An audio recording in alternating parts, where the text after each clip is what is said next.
back to my channel. My name is Vivian. On this channel I talk about everything nursing, lifestyle, motherhood, beauty and all that good stuff. So today is a question and answer on things relating to becoming a nurse in the UK and traveling to the UK. I put out a post recently on my community page asking for questions from you all about nursing in the UK, and I got a few questions and I'm going to be answering those questions here in this video. The first question is from Noni. The cost of living in the UK, rent, food, transport, especially for family with children. I have a video about the cost of living in the UK, so do well to watch that video. And concerning tax, I also have a video about the salary of nurses in the UK and you being paid less, and in that video I did mention an estimate of what your tax can be like from your salary and what your take home is. Do well to watch that video. It's about you being paid less in the UK. That video is going to give you an understanding of the payments, the taxation on your salary, and how much you are expected or can take home as a nurse. However, if I want to give you an estimate in simple terms for rent, you can expect to pay from at least £600 to up to £1,000 in rent, depending on the number of your family. Because depending on the size of your family is going to determine the size of the apartments that you should have in the UK. So you have a family of 3, that is a father, mother and a child, you're expected to have a 2-bedded apartment. And if you have more children, you expect that you have a bigger bedded apartment. And a bigger bedded apartment means up to about £1,000 for rent, depending on the number of children you have in your family. I would say an estimate of about 600 to about £1,000 for rent, and it could be more than £1,000 depending on the area where you're working. For instance, if you're working in London, you could expect to pay more for your apartment depending on the number of rooms you have in your apartment. Now, talking about food for families. Now, feeding for families is just basic and it's dependent on how much you are willing to spend or how much you eat or the kind of food that you eat in your family. But basically, if you're just alone, I'm sure about £50 will do you in your groceries. But for a family person, expect to spend about from £100 to £150 in grocery shoppings every month, or even up to £200 in grocery shopping. Like I said, it's dependent on what you buy and how you buy it, and also dependent on the quality of things that you buy. Overall, everything sold in the UK has good quality. However, superstores have specific things that they sell by themselves that are cheaper in comparison to other brands. So if you're somebody who prefers a particular brand, or branding in things, then you expect to pay more in your grocery shopping. But if you're somebody who cares less but just wants a good stuff, you can get things for cheaper prices from superstores in the UK like Asda, Aldi, Tesco, Poundland and the rest of them at a cheaper cost, and make your spendings on your groceries very cheap for the month. So I would say for feeding, expect to spend up to 100, expect to spend from about 100 to 200 or 250 pounds shopping. And for transport, I will advise anyone who is coming to the UK to get accommodation close to their place of work. That way you do not have to think about transportation to work. However, I know for some people you have to transport yourself to work, but be rest assured that the transportation system here is quite cheap and quite affordable. For instance, in the bus system, if it is in London, you have Oyster cards that are quite subsidized for you to travel through and fro within London with a particular card for a particular amount. If it's outside of London, you have bus system where they have bus stops that can be close to your place of work, and then you pay this money in transportation to your place of work. And then these bus systems have card systems where you can pay the money in bulk, and then you have a cheaper rate for your transport, especially for you who has to go to work every time, all the month, all year round. Now, depending on how much you pay, if you pay for monthly or yearly, that will determine how much you can have less on your bus payment. The same thing for train links. You have train system, Great Western Rail, South Western Rail, you have private rail systems. All these rail systems have subsidized ratings for their transport. So If for instance it costs £20 to go to a place, if you're somebody who is a regular traveler and then you go and buy these tickets for an extended period of time, you are going to get a subsidized rate on the train tickets. I cannot give you a specific amount for transport because it is different from area to area and how far your house is from your place of work. However, on an average, train journeys cost from as low as £5 to up to £10, depending on how far you are going and how near you are going, which I expect not to be too far, and even up to £50. For instance, even for London, you can have journeys that are up to £100 or less.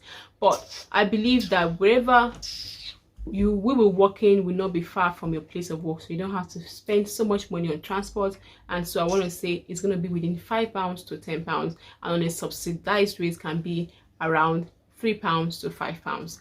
So depending on what the situation is for you, when you come here, you're going to find out. As for bus system, it's about the same amount. Usually the bus and train system always have a very close fare. It's just a matter of choice if you prefer to take a bus or prefer to take a train, and then the matter of time differences and which one is available for you to take to your place of work, depending on the time that you have to go to work. And as for the tax system for nurses is dependent on the amount of hours you work every week, every month. It's just 20%. It's not more than that. So for instance, you earn £2,000 in a month, be expecting to pay about £180 in tax, okay, or £200 in tax. That's the amount I've seen being taken for my money. I've not seen anything more than that.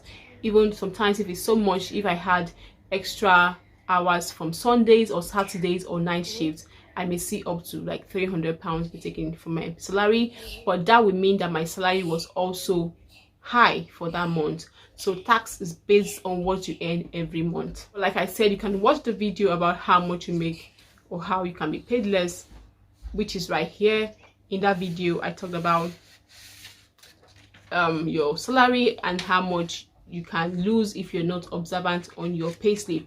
That will also give you an idea of the tax system in payments for nurses.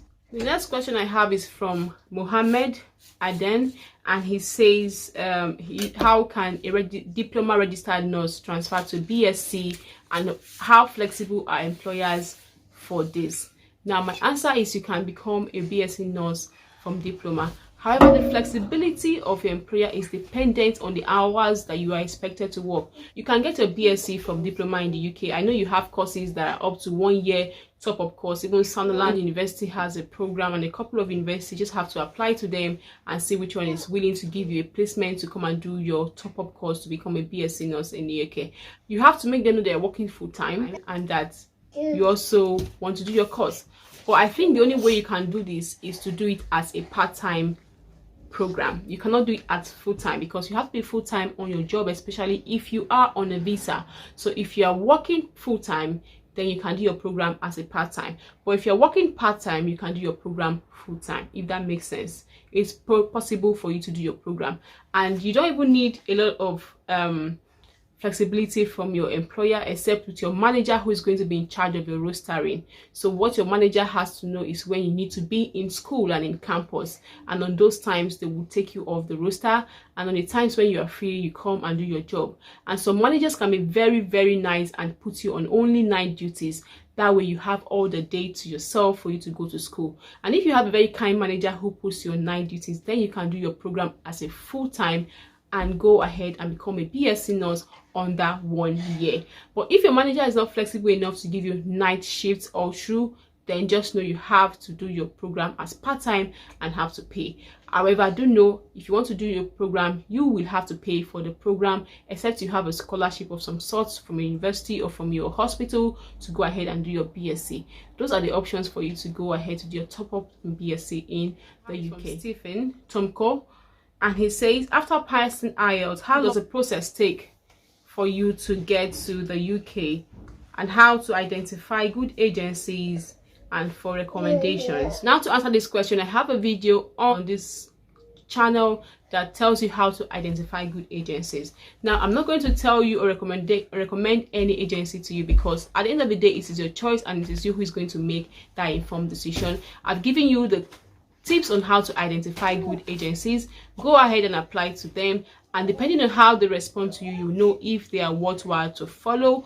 However, there are a few popular ones which you can go ahead to apply to for a job to come to the UK. By the time you pass your IELTS, if you can pass your CBT at the same time, it's all dependent on how soon you get a job offer and how soon your employer gives you a COS. So once you have a CBT and a job offer and a COS, then your travel to the UK should just be the period of waiting for your visa, which is about 3 weeks or less. It's really not long at all. Once you've passed your IELTS, you've passed your CBT, and you have a job offer and your COS has been given to you, that's the period of you waiting for visa from the Home Office that is a wait time, and it's all individualized. It depends on how quick you pass your CBT and how quick you are able to get a job offer for you to get a COS. It's just very individualized. Okay, if you have a very fast process, it shouldn't take long, within 3 to 6 months or less, for you to come to the UK. The next question I have is from Theodora Ahole Kaobi, and she says, are there functional agencies for recruitment nurses in Ireland? I'm sad to say there are recruitment agencies.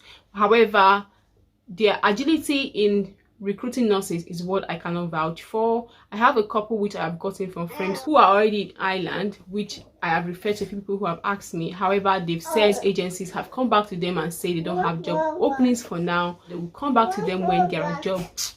And those agencies have come back to them that they will get in touch if there are job openings for them. Now, I don't want to say use the R word. However, when I was applying to go to Ireland, most of the agencies were not replying me or being forthcoming when I was applying to Ireland, and that discouraged me. Okay, however, I know a few other people have applied and have gotten their jobs to Ireland. So what I can say is for you to be persistent, keep applying. And that thing is for you to apply directly to the hospitals in Ireland and not through agencies, because most of these agencies are not really forthcoming. But if you can do your applications directly to HSC and to the government hospitals in Ireland, I think you might have an opportunity to get job in Ireland. But the agencies, it's just depending on when they get jobs. That's the feedback that I have gotten personally, and which is what I am sharing. Other than that, I don't have any more information about agencies in Ireland. The next question I have is from Vijay Laskin, and it says, update for Indian nurses who have completed their NMC process and are waiting for scholarships from UK NHS hospitals. Now, what I want to understand here is for certificate of sponsorship.